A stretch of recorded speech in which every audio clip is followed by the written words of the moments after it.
ದಿನಾಂಕ 23/5/2025 ಇವರು ಶ್ರೀಧರ್ ಅಂತೇಳಿ ಅವರು ಮಂಡ್ಯ ಪಶ್ಚಿಮ ಠಾಣೆಗೆ ಬಂದು ಒಂದು ದೂರನ್ನು ಕೊಡ್ತಾರೆ. ಆ ದೂರಿನಲ್ಲಿ ಅವರು ಒಟ್ಟು 595 ಗ್ರಾಮ್ನಷ್ಟು ಚಿನ್ನದ ಒಡವೆಗಳನ್ನು ಒಬ್ಬರು ಪ್ರವೀಣ್ ಅನ್ನ ಅವ್ರ ಕಡೆ ಗಿರ್ವಿ ಇಟ್ಟು ಅವ್ರ ಕಡೆಯಿಂದ ಒಂದು 28,70,000 ದುಡ್ಡನ್ನು ಪಡೆದುಕೊಂಡಿರ್ತಾರೆ. ಅದನ್ನು ಕಡಿಮೆ ಬಡ್ಡಿ ದರದಲ್ಲಿ ಕೊಡ್ತೀನಿ ಅಂತೇಳಿ ಹೇಳಿದ್ರಿಂದ ಅದನ್ನು ಇಟ್ಟು ದುಡ್ಡನ್ನು ಪಡೆದಿರ್ತಾರೆ. ನಂತರ ದಿನಗಳಲ್ಲಿ ನಾನು ದುಡ್ಡು ಅಡ್ಜಸ್ಟ್ ಆಗಿದೆ, ನಾನು ಕೊಡ್ತೀನಿ, ನನ್ನ ಒಡವೆಯನ್ನು ವಾಪಸ್ ಕೊಡಿ ಅಂತೇಳಿ ಕೇಳಿದಾಗ ಈ ಅನಗಾ ಗೋಲ್ಡ್ ಏನು ಪ್ರವೀಣ್ ನಡೆಸ್ತಾ ಇರ್ತಾನೆ, ಈತ ಇಲ್ಲ ನೀವು ಲೇಟ್ ಮಾಡಿದ್ರಿ, ವಾಯ್ದೆ ಮುಗಿದೋಗಿದೆ, ಅಗ್ರಿಮೆಂಟ್ ಎಲ್ಲ ಆಗಿ ಮುಗಿದೋಗಿದೆ ಅಂತೇಳಿ ಸಬೂಬು ಹೇಳಿ ಅವರಿಗೆ ವಾಪಸ್ ಕೊಡೋದೇ ಇಲ್ಲ. ಹೀಗಾಗಿ ಅವರು ಒಂದು ಚೀಟಿಂಗ್ ಕೇಸನ್ನು ಪಶ್ಚಿಮ ಠಾಣೆಯಲ್ಲಿ ದಾಖಲು ಮಾಡಿರ್ತಾರೆ. ಈ ಕೇಸನ್ನು ದಾಖಲು ಮಾಡಿದ ಮೇಲೆ ಹಲವಾರು ಆಯಾಮಗಳಲ್ಲಿ ತನಿಖೆ ಮಾಡಿದಾಗ ಒಟ್ಟು 3 ಜನ ಆರೋಪಿ, ಪ್ರವೀಣ್ ಅಂಥೇಳಿ ಮತ್ತು ಆತನ ಹೆಂಡತಿ ಮಂಜುಳಾ ಮತ್ತು ಇನ್ನೊಬ್ಬರು ಶ್ರೀಲಕ್ಷ್ಮಿ ಅಂತೇಳಿ, ಇವರೆಲ್ಲ ಮೈಸೂರದವರು, ಇಲ್ಲಿಯೂ ಸಹಿತ ಓಡಾಡ್ಕೊಂಡಿರ್ತಾರೆ. ಇವರು 2 ಬ್ರ್ಯಾಂಚನ್ನು ತೆಗೆದಿರ್ತಾರೆ, ಮಂಡ್ಯದಲ್ಲಿ ಒಂದು, ಮೈಸೂರಲ್ಲಿ ಒಂದು, ಅನಗಾ ಗೋಲ್ಡ್ ಅಂಥೇಳಿ ಹಾಕ್ಕೊಂಡು. ಇವರು ಕಡಿಮೆ ಬಡ್ಡಿ ದರ ಅಂತಂದರೆ ಜನ ಈಗಾಗಲೇ HDFC ಇರ್ಬೋದು, ಮುತ್ತೂಟ್ ಫೈನಾನ್ಸ್ ಇರ್ಬೋದು, ಅಥವಾ ಬೇರೆ ಬೇರೆ ಬ್ಯಾಂಕ್ಗಳಲ್ಲಿ ಏನು ಗೋಲ್ಡನ್ನು ಪ್ಲೇಜ್ ಮಾಡಿ ದುಡ್ಡು ತೊಗೊಂಡಿರ್ತಾರೆ, ಅದಕ್ಕಿಂತಲೂ ಕಡಿಮೆ ದರದಲ್ಲಿ ನಾವು ಬಡ್ಡಿ ದರದಲ್ಲಿ ನಿಮಗೆ ಲೋನನ್ನು ಕೊಡ್ತೀವಿ ಅಂತೇಳಿ ಹೇಳಿ ನಂಬಿಸ್ತಾರೆ. ಇನ್ನು ಕೆಲವೊಬ್ಬರು ಇವರು ರ್ಯಾಂಡಮ್ ಆಗಿ ಫೋನ್ ಮಾಡಿ ನಮ್ಮಲ್ಲಿ ಕಡಿಮೆ ದರದಲ್ಲಿ ನಾವು ಅದು ಗೋಲ್ಡ್ ಲೋನನ್ನು ಕೊಡ್ತೀವಿ, ನೀವು ಬೇಕಾದರೆ ನಮ್ಮಲ್ಲಿ ಇಡ್ಬೋದು ಅಂತೇಳಿ ಹೇಳಿ ಅವರಿಗೆ ಆಶ್ವಾಸನೆಯನ್ನು ಕೊಟ್ಟು ಅದರಿಂದ ಸಾಕಷ್ಟು ಜನ ಇವರಲ್ಲಿ ಸುಮಾರು 60ಕ್ಕೂ ಹೆಚ್ಚು ಜನ ಇವರಲ್ಲಿ ಗೋಲ್ಡನ್ನು ಪ್ಲೇಜ್ ಮಾಡಿ ಹಣವನ್ನು ಒಂದು 60-70% ಹಣವನ್ನು ಮಾತ್ರ ಪಡೆದಿದ್ದಾರೆ. ಉಳಿದ ಹಣಕ್ಕಾಗಿ ಉಳಿದ ಸಾಲ ಯಾವಾಗ ತೀರಿಸ್ತಾರೆ, ತೀರಿಸಿದ ಮೇಲೆ ಆಭರಣ ಕೊಡಂತಂದಾಗ ಅವರು ಕೊಡದೆ ಇವ್ರನ್ನ ಸತಾಯಿಸಿದ್ದಾರೆ. ಈ ಹಿನ್ನೆಲೆಯಲ್ಲಿ ನಾವು 3 ಜನ ಆರೋಪಿತರನ್ನು ಈಗಾಗಲೇ ಬಂಧಿಸಿ ಅವರಿಂದ ಒಟ್ಟು 525 ಗ್ರಾಮ್ದಷ್ಟು ಚಿನ್ನದ ಆಭರಣಗಳನ್ನು ರಿಕವರಿ ಮಾಡಲಾಗಿದೆ. ಮತ್ತು ಒಟ್ಟು 13 ಜನ ಯಾರ್ಯಾರು ಕಳ್ಕೊಂಡಿದ್ರು ಅವರಿಗೆ ಆ ಗೋಲ್ಡನ್ನು ವಾಪಸ್ ಕೊಡಲಾಗಿದೆ. ಇನ್ನೂ ಹೆಚ್ಚಿನ ತನಿಖೆ ನಡೀತಾ ಇದೆ. ಇದರಲ್ಲಿ ಸುಮಾರು 60ಕ್ಕೂ ಹೆಚ್ಚು ಜನ ಇದೇ ರೀತಿ ಬೇರೆ ಬೇರೆ ಸಮಯದಂದು ಇವರಲ್ಲಿ ಗೋಲ್ಡ್ ಪ್ಲೇಜ್ ಮಾಡಿ ಇಟ್ಟಿದ್ದಾರೆ. ಅವರು ಸಹಿತ ಒಬ್ಬೊಬ್ಬರಾಗಿ ಈಗ ಬರ್ತಾ ಇದ್ದಾರೆ. ಅದೆಲ್ಲದರ ಬಗ್ಗೆ ಇನ್ನಷ್ಟು ಹೆಚ್ಚಿನ ಒಂದು ತನಿಖೆ ಆಗಬೇಕಾಗಿದೆ. ಒಟ್ಟು 2-3 ಕೋಟಿದಷ್ಟು ಮೌಲ್ಯದಂತೇಳಿ ಸದ್ಯದ ಮಾಹಿತಿ ಪ್ರಕಾರ ಗೊತ್ತಾಗಿದೆ. ಇವ್ರದ್ದು ಸುಮಾರು KG 2-3 KG ಅಷ್ಟು ಗೋಲ್ಡ್ ಇದೆ ಅಂತ ಹೇಳ್ತಾರೆ.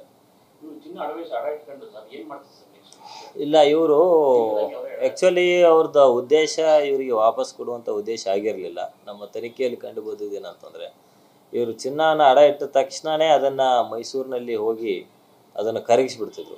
ಕರಗಿಸಿ ಮಾರಾಟ ಮಾಡಿಕೊಂಡು ಅದರಲ್ಲಿ ಹಣ ಬಂದಿದ್ದನ್ನು ಇವರು ಹಂಚ್ಕೊಂಡ್ಬಿಡ್ತಿದ್ರು ಎಲ್ಲರೂ ಸೇರಿಕೊಂಡು. ಸೊ ಏನೊಬ್ಬರ ಕಡೆ ಗೋಲ್ಡ್ ಇಟ್ಕೊಂಡ್ರೆ ಅದರಲ್ಲಿ 60-70% ಮಾತ್ರ ಅವ್ರಿಗೆ ಕೊಟ್ಟಿರ್ತಿದ್ರು. ಇನ್ನು 30-40% ಏನು ಹಣ ಬರ್ತಿತ್ತು ಅದನ್ನು ಮೋಸದಿಂದ ಇವರು ಎಲ್ಲರೂ ಹಂಚ್ಕೊಂಡು ಯಾರು ಇಟ್ಟಿದ್ರು ಅವರಿಗೆ ಮೋಸ ಮಾಡ್ತಾಯಿದ್ರು. ಎರಡನೇದು ಏನಂತಂತಂದರೆ ಇವರು ಈಗಾಗಲೇ ಕೆನರಾ ಬ್ಯಾಂಕು ಅಥವಾ SBIನೋ ಬೇರೆ ಬೇರೆ ಕಡೆ ಬ್ಯಾಂಕ್ನಲ್ಲೆಲ್ಲ ಏನು ಗಿರ್ವಿ ಇಟ್ಟಿರ್ತಿದ್ರು, ಅಂಥವ್ರಿಗೂ ಸಹಿತ ಇವರು ಕಾಂಟ್ಯಾಕ್ಟ್ ಮಾಡಿಕೊಂಡು ನಮ್ಮಲ್ಲಿ ಅದಕ್ಕಿಂತ ಕಡಿಮೆ ದರದಲ್ಲಿ ನಾವು ಲೋನ್ ಕೊಡ್ತೀವಿ ಅಂತೇಳಿ ಇವರಿಗೆ ಹೇಳಿ ಅಲ್ಲಿ ಆ ಬ್ಯಾಂಕ್ನಲ್ಲಿ ಒನ್ ಟೈಮ್ ಇವರಿಗೆ ಎಲ್ಲ ಲೋನನ್ನು ಅಲ್ಲಿಗೆ ಇವನೇ ಕ್ಲಿಯರ್ ಮಾಡ್ತಿದ್ದ. ಕ್ಲಿಯರ್ ಮಾಡಿ ಆ ಲೋನ್ ಕ್ಲಿಯರ್ ಮಾಡಿ ಆಮೇಲೆ ಇವರಿಗೆ ಇನ್ನೊಂದು ಸ್ವಲ್ಪ ದುಡ್ಡು ಕೊಟ್ಟು ನಮ್ಮಲ್ಲೇ ಲೋನ್ ತೋರಿಸೋ ಥರ ಅವನು ಮಾಡ್ಕೋತಾ ಇದ್ದ. ಅದೇ ಆ ಬ್ಯಾಂಕಿನಲ್ಲಿ ಏನು ಪೆಂಡಿಂಗ್ ಇತ್ತು ಅಷ್ಟು ದುಡ್ಡು ಕಟ್ಸ್ಕೊಂಡು ಅವ್ರು ಕೊಡ್ತಿದ್ರು. ಕೊಟ್ಟ ಮೇಲೆ ಈತ ನಮ್ಮಲ್ಲಿ ಇದೆ ಕಡಿಮೆ ದರದಲ್ಲಿ ನಿಮ್ಮದು ಇಂಟ್ರೆಸ್ಟ್ ರೇಟ್ ಕಡಿಮೆ ಇದೆ, ನೀವು ಇದನ್ನು ಕ್ಲಿಯರ್ ಮಾಡಿದ ಮೇಲೆ ನಿಮ್ಗೆ ವಾಪಸ್ ಕೊಡ್ತೀವಿ ಅಂತೇಳಿ ಹೇಳ್ತಿದ್ರು.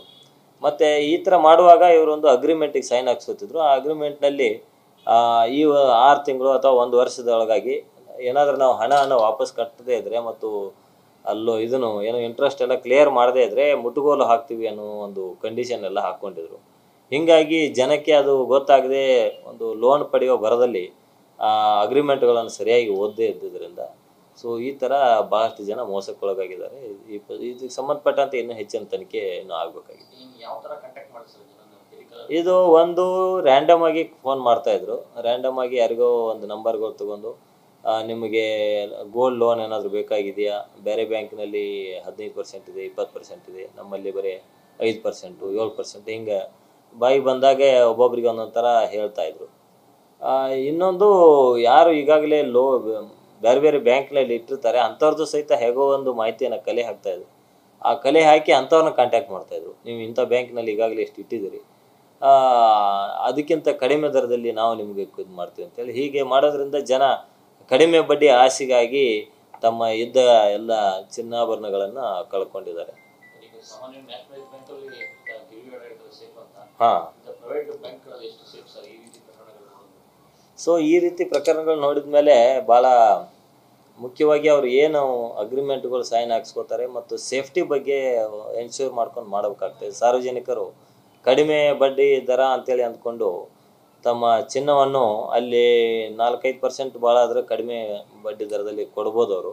ಬಟ್ ಓವರಾಲ್ ಆಗಿ ತಮ್ಮ ಅತ್ಯಮೂಲ್ಯವಾದ ಒಂದು ಆಭರಣಗಳನ್ನು ಕಳ್ಕೊತಾರೆ. ಹೀಗಾಗಿ ಸೇಫಾಗಿ ಇದೆಯೋ ಇಲ್ಲೋ ಅಂತೇಳಿ ವೆರಿಫೈ ಮಾಡಿ ನಂತರದಲ್ಲಿ ಅಲ್ಲಿ ಇಡುವುದು ಒಳ್ಳೆಯದಂತೇಳಿ ನಾನು ಸಾರ್ವಜನಿಕರಲ್ಲಿ ಕೇಳ್ಕೊಳ್ಳೋದು. ದೊಡ್ಡ ಜಾಲ ಇದೆ. ಈಗಾಗಲೇ ಇದಕ್ಕೆ ಸಂಬಂಧಪಟ್ಟಂತೆ ನಾವು ಇನ್ನೂ ಹೆಚ್ಚಿನ ತನಿಖೆ ಮಾಡ್ತಾ ಇದ್ದೀವಿ. ಮುಖ್ಯವಾಗಿ ಅದೊಂದು ಫ್ಯಾಮಿಲಿ ಮತ್ತು ಒಬ್ಬರು ಯಾರೋ ಹಳೆ ರಿಪೋರ್ಟರ್ ಅಂತೇಳಿ ಹೇಳ್ತಾರೆ ಮೈಸೂರಿನಲ್ಲಿ, ಅವ್ರನ್ನೂ ಸಹಿತ ನಾವು ಅರೆಸ್ಟ್ ಮಾಡಿದ್ದೀವಿ. ಇನ್ನೂ ಅವ್ರ ಜೊತೆ ಯಾರ್ಯಾರಿದ್ದಾರೆ, ಯಾರ್ಯಾರ ಜೊತೆ ಕಾಂಟ್ಯಾಕ್ಟ್ ಮಾಡಿದರು ಮತ್ತು ಎಲ್ಲಿ ಗೋಲ್ಡ್ ಕರಗಿಸಿದ್ದಾರೆ ಅನ್ನೋದ್ರ ಬಗ್ಗೆ ಹೆಚ್ಚಿನ ತನಿಖೆ ಆಗ್ತದೆ. ಮಳವಳ್ಳಿಯಲ್ಲಿ ಪ್ರಕರಣ ಆಗಲಿಲ್ಲ. ಅವರು ಪ್ರಕರಣ ದಾಖಲಿಸಲಿಕ್ಕೆ ಬಂದಿದ್ರು, ನಂತರದಲ್ಲಿ ಅವರು ಬರಲಿಲ್ಲ. ಬೇರೆ ಕಡೆ ಮೋಸ್ಟ್ಲಿ ಪ್ರಕರಣ ದಾಖಲಿಸಿರ್ಬೋದು ಅಥವಾ ನಮ್ಮ ಈ ಠಾಣೆಯಲ್ಲೇ ಅವ್ರದ್ದು ಸಹಿತ ನಾವು ಹೇಳಿಕೆ ಆಗಿರ್ಬೋದು ಅಂತ ಅನಿಸ್ತದೆ. ನ್ಯೂಸ್ ಫಸ್ಟ್, ನಿರ್ಭೀತಿಯಿಂದ ನಿಮ್ಮ ಪರವಾಗಿ.